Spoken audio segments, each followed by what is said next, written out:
لیکن جیسا کہ میں نے کہا کہ ایک فائدہ ہوا ہے گزشتہ سال کے موسم کا کہ خدام کو نئے تجربے ہو گئے. خدام جو ابھی تک صاف سڑکوں اور خشک جگہوں کے ماہر تھے اب کیچڑ کے ہی ماہر ہو گئے ہیں.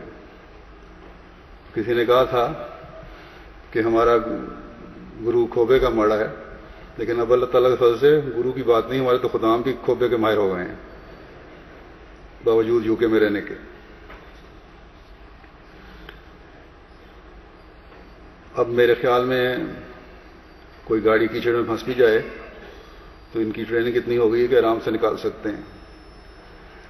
بہرحال آنے والے مہمانوں سے میں یہ کہنا چاہتا ہوں کہ کارکنان تو اللہ کے فضل سے بڑی محنت سے کام کرتے ہیں اور کریں گے انشاءاللہ، لیکن مہمانوں کی بھی کچھ ذمہ داریاں ہیں جنہیں نبھانا آپ کا فرض ہے.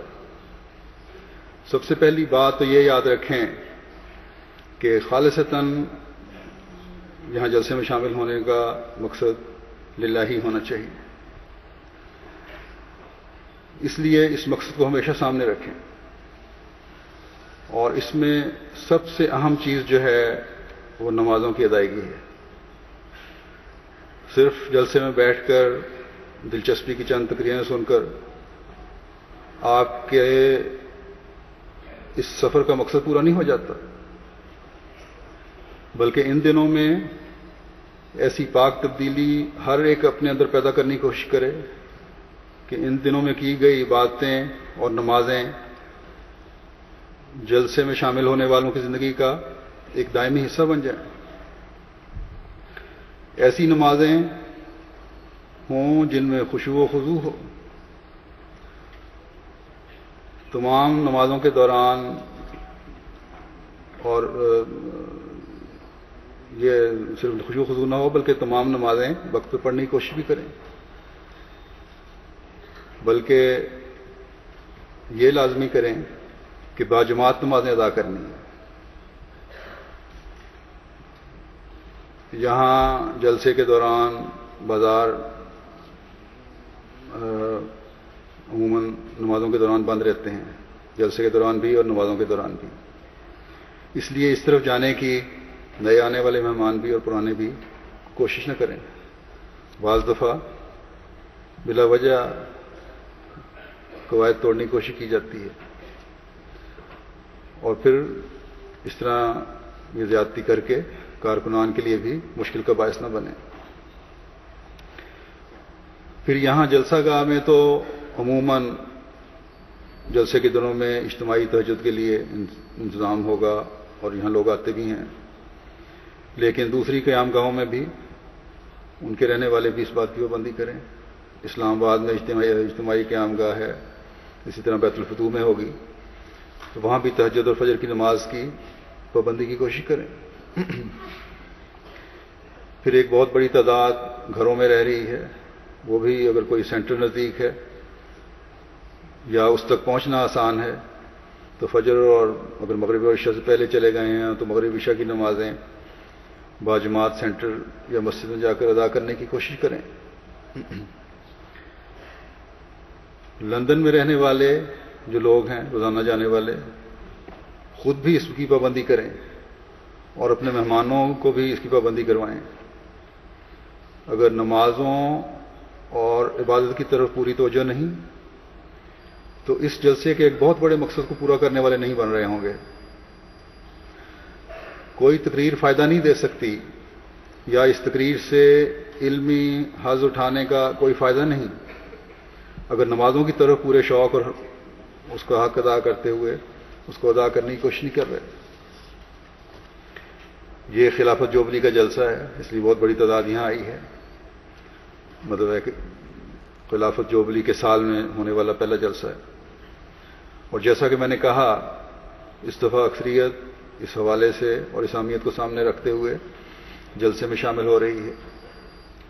بس جب اللہ تعالیٰ نے خلافت کی نعمت کا ذکر فرمایا اور فرمایا کہ وہ مومنین کی خوف کی حالت کو امن میں بدل دے گا، تو اس آیت میں یہ بتایا کہ وہ لوگ میری عبادت کریں گے. اللہ تعالیٰ کی عبادت اور کسی کو اس کا شریک نہ ٹھہرانے کی وجہ سے ان پر یہ انعام ہوگا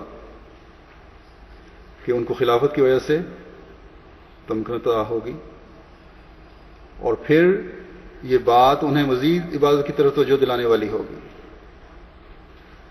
اور پھر اگلی آیت جو اس کی بعد آتی ہے، آیت استخلاف کے، اس کے شروع میں ہی فرمایا واقیم الصلاۃ، کہ عبادت کے لیے بنیادی چیز اور شریک نہ ٹھہرانے کے لیے پہلا قدم ہی نماز کا قیام ہے. اور قیام نماز کیا ہے؟ باجماعت نماز پڑھنا، سنوار کر نماز پڑھنا اور وقت پر نماز پڑھنا، نماز کے مقابلے میں ہر دوسری چیز کو ہیچ سمجھنا، کوئی حیثیت نہ دینا. بس ان دنوں میں تمام آنے والے مہمان جو ہیں، تمام جلسے میں شامل ہونے والے لوگ جو ہیں، اپنی نمازوں کی طرف توجہ دیں. اور پھر صرف ان دنوں میں نہیں، بلکہ ان دنوں میں یہ دعا بھی خاص طور پر کریں اور کوشش کریں کہ ان دنوں کی نماز کی عادت ہمیشہ آپ کی زندگیوں کا حصہ بن جائے، تاکہ اس نعمت سے حصہ لیتے رہیں جو خلافت کی صورت میں اللہ تعالیٰ نے ہمیں عطا فرمائی ہے، اور جو انفرادی طور پر بھی ہر احمدی کے لیے تمکنت کا باعث بنے گی اور جماعتی طور پر بھی تمکنت کا باعث بنے گی اگر ہماری یہ باتیں زندہ رہیں. بس اپنی نمازوں کی حفاظت ان دنوں میں خاص طور پر کریں کہ یہی ہمارا بنیادی مقصد ہے. حضرت مسیح موعود علیہ الصلوۃ والسلام فرماتے ہیں کہ ہر ایک امت اس وقت تک قائم رہتی ہے جب تک اس میں توجہ الی اللہ قائم رہتی ہے. فرمایا ایمان کی جڑ بھی نماز ہی ہے. بس جب اللہ تعالیٰ نے یہ فرمایا کہ وعد اللہ الذین آمنوا منکم، یعنی اللہ تعالیٰ نے تم میں سے ایمان لانے والوں سے یہ وعدہ کیا ہے کہ لا یستخلفنہم فی الارض، کہ وہ ان کو زمین میں خلیفہ بنا دے گا. تو ہر احمدی کو اس انعام سے فیض پانے کے لیے ایمان میں بڑھنے کی کوشش کرنی چاہیے. اور جیسا کہ حضرت مسیح موعود علیہ الصلوۃ والسلام نے فرمایا ہے کہ ایمان کی جڑ بھی نماز ہے، اس جڑ کو پکڑنے کی کوشش کرنی چاہیے، بلکہ اس کی جڑیں اپنے دل میں اس طرح لگانی ہوں گی ہمیں کہ جو چاہے گزر جائے لیکن اس جڑ کو کوئی نقصان نہ پہنچا سکے، کسی بھی حالت میں اس جڑ کو نقصان نہ پہنچے. کیونکہ اس کو نقصان پہنچنا یا نمازوں میں کمزوری دکھانے کا مطلب یہ ہے کہ ایمان میں کمزوری پیدا ہو رہی ہے، اور ایمان میں کمزوری سے جب پیدا ہوگی تو پھر خلافت سے تعلق بھی کمزور ہوگا. بس ان دنوں میں جب آپ یہاں ایک خاص مقصد کے لیے جمع ہوئے ہیں تو اپنی نمازوں کی حفاظت کریں تاکہ اللہ تعالیٰ کے وعدے کے مطابق نمازیں پھر ہماری حفاظت کریں،